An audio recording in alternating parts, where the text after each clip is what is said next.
نبی پاک شادی کے بعد حضرت فاطمہ کو لینے گئے، کہا فاطمہ چلا لینے آیا ہوں، تربیت خود کی تھی۔ بی بی صاحبہ کہنے لگی حضور نبی کا حکم ہے کہ باپ کا؟ نبی کا حکم نام ماننا کفر ہے، نبی کا حکم کہ باپ کا، حضور نے فرمایا باپ کا۔ کہنے لگی محبوبہ بیٹھ جائیں، جب تک علی نہیں آئیں گے میں کوئی نہیں جاؤں گی۔ آپ کی تربیت کا نتیجہ ہے، میں کیسے چلی جاؤں جب تک شیر خدا نہیں آتے۔ کچی زمین پر یوں اللہ کے رسول تامت سمیٹ کے بیٹھ گئے، دیر کے بعد حضرت علی آئے، ماتھے پہ شکن نہیں، ایک دفعہ نہیں حضور نے کہا کہ میرے گھر میں پلا ہے۔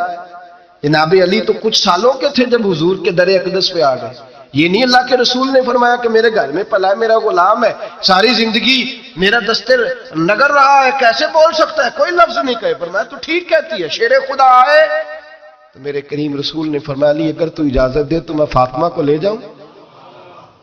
تو کہا یا رسول اللہ میں آپ کو اجازت دوں، تو امیر حرم، میں فقیر بے نوا، تو کجا من کجا، حضور میں آپ کو اجازت دوں۔ فرمایا بھائی فاطمہ نہیں مانتی، کہتی ہے وہ کہے او میرے بھائی دین جب آئے گا نا، دین جب آئے گا، سیدہ طیبہ طاہرہ حضرت خدیجہ الکبریٰ کی سہیلی ملنے آئی، اور حضرت خدیجہ کے پھٹے ہوئے کپڑے اور پیبند والے کپڑے دیکھ کے تو رو پڑی، کہنے لگی تم مکے کی ملکہ تھی اور دنیا تیری مثال دیتی تھی، اور خدیجہ یہ تو نے کیا حال کر لیا۔ فرمایا چپ کر، میں اس حال میں راضی ہوں جس میں میرے رسول راضی ہیں۔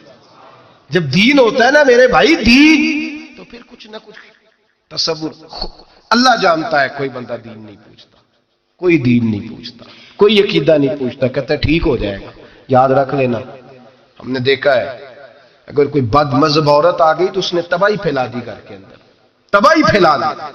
بچے فاتحہ نہیں پڑھ سکے ماں باپ کے جانے کے بعد، خراب ہو گئے حالات۔ اپنی زندگی کے اندر رشتہ ڈھونڈتے وقت دین کا خیال کرو، بیٹے کے لیے بھی بیٹی کے لیے پرہیزگاری دیکھو۔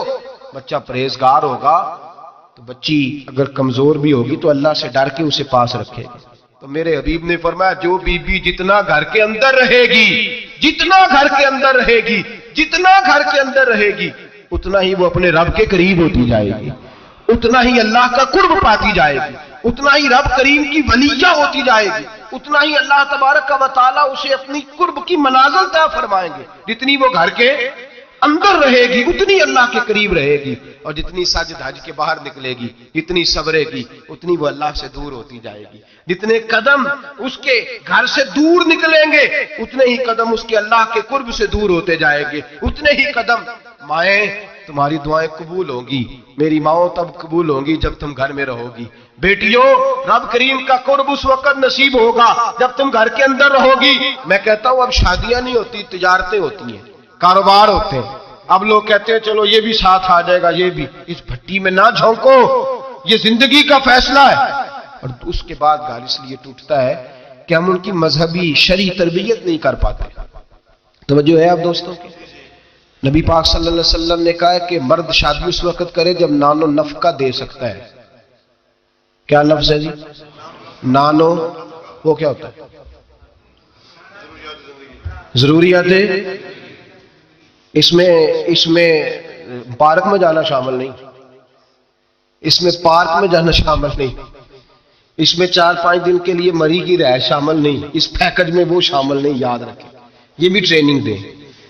ابا جی آگے کہتے ہیں، ابا جی، بچی کے ابا جی کہتے ہیں پتر بالا نو کدی کدی لے جایا کر، خدا کا خوف کرے۔ نانو نفقہ اور چیز ہے، ہاں وہ مرد کی طاقت کے مطابق ہے نانو نفقہ شریعت نے کہا، لیکن نانو نفقے سے مراد میرے نبی پاک صلی اللہ علیہ وسلم نے فرمایا جو خود کھائے وہ بیوی کو کھلائے، جو خود پہنے وہ بیوی کو۔ فرمایا تو اپنے گھر والوں پہ آسانی کر، اگر تو صاحب حیثیت ہے تو انہیں اچھا خرچ دے، کوئی حرج نہیں۔ فرمایا اگر تو بال بچوں کو بھی کھلائے گا تو اللہ تجھے صدقے کا ہی ثواب عطا فرمائے گا، لیکن اس کے اندر جو ڈیمانڈز ہیں، جو مطالبات ہیں، جو روز بروز بڑھتی ہوئی خواہشات ہیں، جو طرح طرح کے مسائل ہیں، اس کے اندر یہ شامل نہیں ہے کہ اگر بچی کی جو ہے وہ شادی ہوگی رشتہ داروں میں تو وہاں بھی 2 لاکھ اس میں نان نفقے میں شامل ہے، یہ کوئی شامل نہیں، وہ اس کی حیثیت کے مطابق سلامی ہے۔ ہم لوگوں نے بچوں کو یہ سمجھایا ہی نہیں، تم نے اپنے گھر کے اندر گزارا کرنا ہے، جس طرح کے بھی حالات ہو تم نے اپنے گھر کے اندر رہنا ہے، وہاں رہ کے تم نے اپنا وقت گزارنا ہے۔ نہ بچے کو، اگر بچے کی تربیت کی جائے گی تو وہ بھی کبھی نہیں دیکھے گا سسرال کے ہاتھوں کی طرف، کبھی گھر نہیں ٹوٹے گا،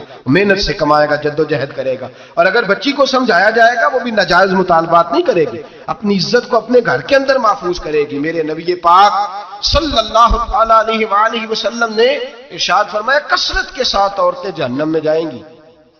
یا رسول اللہ کیوں؟ فرمایا ایک تو وہ غیبت زیادہ کرتی ہیں، دوسرا اپنے خامند کی ناشکری بہت کرتی ہیں. ہر بات میں کہتی ہیں نہیں یہ بھی کوئی نہیں، یہ بھی کوئی نہیں، ساری زندگی رو کے گزار دیتی ہیں، دو کی ختم نہیں ہوتے. یہاں بھی مسئلہ ہے، یہاں بھی مسئلہ ہے. تربیت کریں، ان کو سمجھائیں. وہ گھر ٹوٹ جاتا ہے جس گھر کے اندر ناجائز مطالبات ہونے لگتے ہیں، وہ گھر ٹوٹ جاتا ہے. درجنوں لوگ ایسے ہیں جو سوسائٹی میں آگے بڑھنے کے لیے ڈاکو بن گئے، بیسیوں لوگ ایسے ہیں جو معاشرے کے برابر ہونے کے لیے قاتل بن گئے. زمانے میں آپ کو بے حساب اور لاتعداد لوگ ایسے ملیں گے جو اپنے گھر والوں کے مطالبات پوری کرنے کے لیے اپنی زندگی داؤ پہ لگا گئے. نشہ بیچا، گلے کاٹے، انہوں نے خون بہائے، انہوں نے ظلم کیے. نہ ایسے مطالبات کی عادت بنائیں. اپنے گھر کے اندر فقر کے ساتھ، درویشی کے ساتھ گزارا کرنا سیکھیں. میرے نبی پاک سید عالم صلی اللہ علیہ وسلم نے نان نفقہ مرد کی حیثیت کے مطابق رکھا ہے. عورت کو کہا ہے کہ تو اس لیول کے اندر رہ کے اپنے اوقات کو صرف کرے گی. نہ بچوں کو اتنی بڑی بڑی عادات کا شکار کریں کہ بعد میں ان کے معاملات بگڑ جائیں. میرے حبیب پاک صلی اللہ علیہ وسلم نے فرمایا مرد پر اس کی طاقت کے مطابق ہم نے ڈالا. دوسری بات یہ کہ جب پہلی بات یہ کہ بنیاد ٹھیک نہ ہو تو گھر ٹوٹ جاتا ہے. دوسری بات یہ کہ جب مطالبات ضرورت سے زیادہ ہو، وہ مرد کے ہوں یا عورت کے ہوں، پھر بھی گھر قائم نہیں رہتا. عورت سے جو مرد مطالبہ کرے گا وہ بھی اس کی طاقت، اس کی ہمت کے مطابق اس سے مطالبہ کرے گا. اس سے زیادہ کوئی مطالبہ وہ نہ کرے. عورت بھی جو مطالبہ، اس بات کو آپ سمجھیے ذرا، اس کی وضاحت نہیں ہو سکتی، اس اشارے کو سمجھیے. مرد بھی بیوی سے اس کی طاقت سے زیادہ مطالبات نہ کرے، اور عورت بھی اس سے کوئی ایسا مطالبہ نہ کرے جو مرد پورا نہ کر پائے. میرے حبیب پاک علیہ السلام نے بقدر ضرورت ان پر فرائض رکھے. پھر آگے بڑھیے. گھر کے ماحول کے اندر باہر والی ٹینشنیں کبھی نہ لے کے جائیں ورنہ گھر ٹوٹ جاتا ہے. جو باہر کی ٹینشنیں ہیں نا ان کو باہر چھوڑیں. زندگی میں جو آدمی کسی کی غلطی کسی پہ ڈالتا ہے وہ بہت بڑا ظالم جابر ہوتا ہے. میاں صاحب کہتے ہیں اوہو گھر آئے، وہ بچے بیچارے ترس رہے تھے کہ ابا جی گھر آئیں گے تو ہم ان کے گلے پہ پکڑیں گے، کودیں گے، مطالبہ کریں گے، آئس کریم منگائیں گے، خوش ہوں گے. اور یہ صاحب گھر گئے تو کہتے ہیں پرا لے جا، میں بڑا تھکے آیا ہوں، میرے نیڑے کوئی شے نہ آئے. کیوں بھائی؟ کیا طوفان تھا جو باہر آپ نے تھمایا ہے؟ کون تھی ایسا پہاڑ تھا جو صاحب توڑ کے نہر دودھ کی نکال کے آئے ہیں؟ تھوڑے ٹھنڈے رہیں. یہ بھی آپ کی ذمہ داری ہے، اس پر بھی آپ نے توجہ کرنا ہے. مہربانی کریں. خامد صاحب گھر میں آتے ہیں کہا پیچھے پیچھے ہٹ جاؤ، تمہیں پتہ نہیں کہ کوئی گھر کے اندر افلاطون آ گیا. ایسے ہی کوئی گھر میں میری مرضی کے خلاف بول پڑا تو میں ادھیڑ دوں گا، سیدھے ہو جاؤ بس. بچے بھی سہمے ہوئے ہیں، بیوی بھی کھانا رکھ کے تو بھاگ گئی ہے کہ اس کے ساتھ بات کوئی نہیں کرنی، تاروں میں کرنٹ بڑا سخت ہے کہ کوئی جالی نہ مرے. ایسا نہ کریں اپنی زندگی کے اندر، یہ رونے کی بات ہے، اس پر غور کریں. ہم کیا کرتے ہیں؟ ہم اس کے اندر باہر کی ساری ٹینشنیں گھر لے آتے ہیں. میرے حبیب پاک سید عالم نور مجسم سیدہ طیبہ طاہرہ حضرت عائشہ صدیقہ فرماتے ہیں حضور گھر آتے تو ہنستے ہوئے آتے، اور گھر کا کوئی کام نہیں ہوا ہوتا تو حضور پکڑ کے کرنا شروع کر دیتے.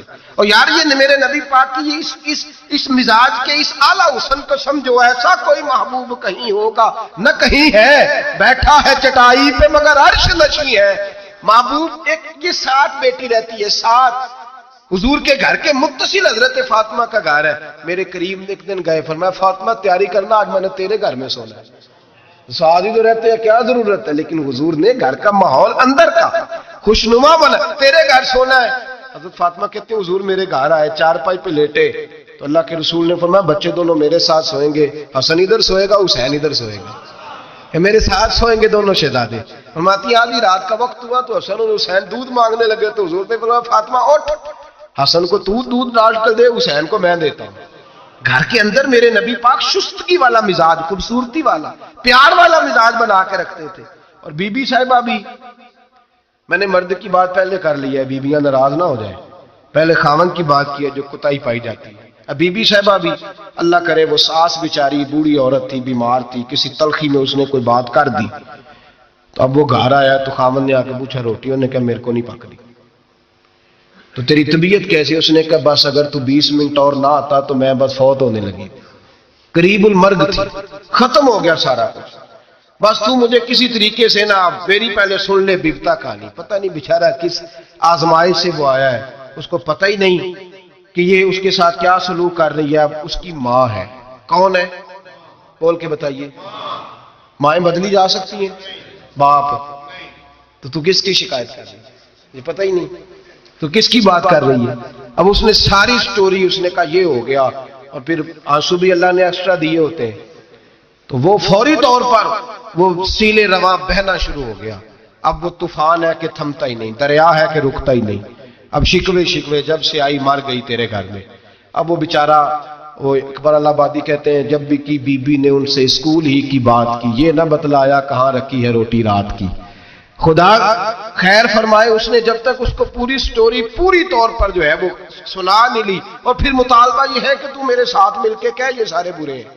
یہ بھی مطالبہ ہے. اگر کمنٹس نہیں کرتے تو بھی اس میں جرم ہے.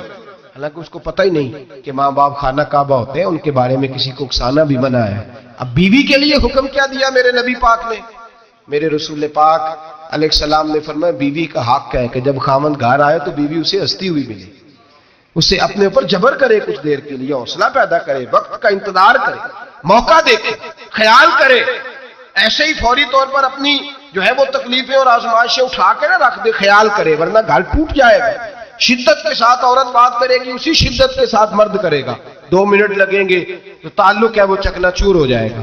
تو تیسری بات یہ کہ اپنی پریشانیاں جو گھر سے متعلقہ نہیں ہیں ان کو ذرا ایک کونے پہ رکھنے کی کوشش کریں، گھر ٹوٹنے سے بچے گا. چوتھی بات، میرے نبی پاک صلی اللہ علیہ وسلم نے پہلے مرد کو حکم دیا، فرمایا حوصلہ بڑا کر، حوصلہ بڑا. فرمایا عورت ٹیڑھی پسلی سے پیدا ہوئی ہے تو یہ ٹیڑھی ہے، سیدھی کرنے کی کوشش کرو گے تو ٹوٹ جائے گی، لیکن سیدھی ٹیڑھی کے ساتھ گزارا کرو. اب لفظ بڑے حسین ہیں، حدیث میں جاگ رہے ہیں آپ لوگ جی، بڑے حسین لفظ ہے. حضور نے فرمایا اگر تمہیں اپنی بیوی کی کچھ عادتیں ناپسند ہے تو اس سے بغض نہ رکھو، بیوی سے بغض نہ رکھو. اگر کچھ عادتیں ناپسند ہیں تو کچھ ایسی بھی ہوں گی جو تمہیں بڑی پسند ہو. جو پسند ہے ان پر توجہ کرو. ڈاکٹر اقبال، علامہ اقبال کہتے ہیں میرے پاس ایک آدمی آیا، اس نے آ کر کے کہا کہ میں اپنی بیوی کو طلاق دینا چاہتا ہوں. پہلے اس نے مرضی کی شادی کی. میں وہ بات شروع میں کہہ چکا ہوں. بچے نوجوان انہوں نے ایک سنت بڑی حفظ کر لی ہے، کہتے ہیں مولوی صاحب سنت ہے مرضی کی پسند کی شادی کرنا جائز ہے. میں کہ صرف یہی جائز نہیں، اور بھی بڑی سنتیں ہیں، کسی اور پہ بھی توجہ کریں آپ حضرات. اور بڑی ذمہ داری سے بات کہہ رہا، نوجوان زیادہ غور کریں اور باقی جوانوں تک میری بات پہنچائیں. شادی بیاہ کے معاملے میں جذباتی پن کا کبھی مظاہرہ نہ کریں. آپ کے اندر کتنے بھی جذبات موجود ہیں، یہ 2 3 4 منٹ کا رشتہ نہیں کہ ٹھیک ہے آپ دوست بدل لیں گے، یار بدل لیں گے، گاڑی بدل لیں گے، یہ نہیں جوتا ہے یہ فٹ نہیں آیا تو بدل لیں گے. یہ زندگی بھر کا معاملہ ہے. اس میں بزرگوں کی، سیانوں کی اور حکمت والے لوگوں کی رائے لیں، اس کو سمجھیں، پرکھیں، پھر نکاح کا فیصلہ کریں. اس کو کبھی جذباتی نہ لینا. زندگی میں نوجوان جذباتی ہو کے معاشرے کا، میڈیا کا شکار ہو کے شادی کرتے ہیں، پھر اسی تیزی کے ساتھ وہ ان رشتوں کو توڑ دیتے. میرے نبی پاک صلی اللہ علیہ وسلم نے فرمایا بغض نہ رکھو. کچھ عادتیں اگر ناپسند ہیں تو کچھ ایسی بھی ہوں گی جو تمہیں پسند ہوگی. ڈاکٹر اقبال کہتے ہیں ایک شخص میرے پاس آیا، میں لندن میں وکالت کرتا تھا. اس نے آ کے کہا کہ بیوی کو طلاق دینی ہے. میں نے کہا میں تجھے جانتا ہوں، تو نے تو پسند کی شادی کی ہے. کہا ہاں، اب میں طلاق دوں گا. کہتے میں نے اس کو کہا کہ بھائی تو سمجھ جا، کوئی بات نہیں، انسانوں کے اندر اختلاف رائے ہو جاتا ہے، تو نہ ایسا کر. نہیں جی مجھے دینی ہے. کہتے ہیں اس کے گھر والوں نے بھی سمجھایا، حتیٰ کہ بچی نے بھی معافی مانگی کہ مجھ سے بھول گئی تھی، میں غلطی ہو گئی، معاف کر دے. اس نے کہا نہیں، اب فیصلہ کر لیا تو کر لیا. کہتے ہیں اب میں تو وکیل تھا، میرا پیشہ تھا، جب اس نے مجھے کہا تو میں نے کیس دائر کر دیا. بحث ہوئی، فیصلہ جوان کے حق میں آنے لگا. طلاق کا وقت قریب آ گیا. جس دن فیصلہ ہونا تھا اس دن رات کو میرے پاس آیا، کہنے لگا سویرے کیس واپس لے لیں، میں نے نہیں طلاق دینی. میں نے کہا کیا ہوا؟ کہنے لگے اقبال یار عجیب بات ہوئی ہے، مسلمانوں کے رسول کی ایک حدیث پڑھ لی ہے، نبی پاک علیہ السلام کا ایک فرمان پڑھ لیا ہے. کہا وہ کیا؟ کہا حضور نے فرمایا اگر تمہیں اپنی بیوی کی بہت ساری عادتیں ناپسند ہو، ادھر دیکھو جو پسند ہے. تو وہ کہنے لگا یہ حدیث پڑھ کے میں نے غور کیا ہے، یورپ کے اس گندے معاشرے میں رہتی ہوئی میری بیوی اس برے معاشرے میں رہتی ہوئی بد خلق ہے، بد اخلاق ہے، کام کاج نہیں کرتی، ساری چیزیں ہیں، لیکن جہاں اجازت ہے 18 سال کے بعد عورت اپنی مرضی سے جس کو مرضی لڑکے کو دوست بنا سکتی ہے، لیکن اس کا سوائے میرے کسی اور کے ساتھ کوئی تعلق نہیں. تو اس گندے معاشرے میں یہ اس کی عادت کتنی پاکیزہ ہے کہ سوائے میرے کسی اور طرف نہیں دیکھتی. حضور کی اس حدیث نے مجھے اس کی اس اچھی عادت پر مائل کر دیا ہے. اقبال کہنے لگے اچھا اب میرے نبی نے تجھے مائل کیا ہے تو میں نہیں سویرے تیرا کیس واپس لوں گا. تم کیوں نہیں لے گا؟ کہنے لگے پہلے کلمہ پڑھ میرے رسول کا مسلمان ہو جا. پہلے کلمہ پڑھ نبی پاک کا جنہوں نے تیرا گھر ٹوٹنے سے بچایا ہے. تو میرے بھائی مرد حوصلہ کرے, دلیری کرے. اگر وہ کہے نا کہ میں صاحب بہت بڑا ایسا ہوں تو میں بہرحال یہ ٹیڑھی لکڑی ہے اس کو سیدھا کرنے کی کوشش کرے گا تو ٹوٹ جائے گی. حوصلے کے ساتھ, دانائی کے ساتھ, حکمت کے ساتھ مرد زیادہ حوصلہ کرے گا, معاف کرے گا, بار بار معاف کرے گا تو گھر بچے گا.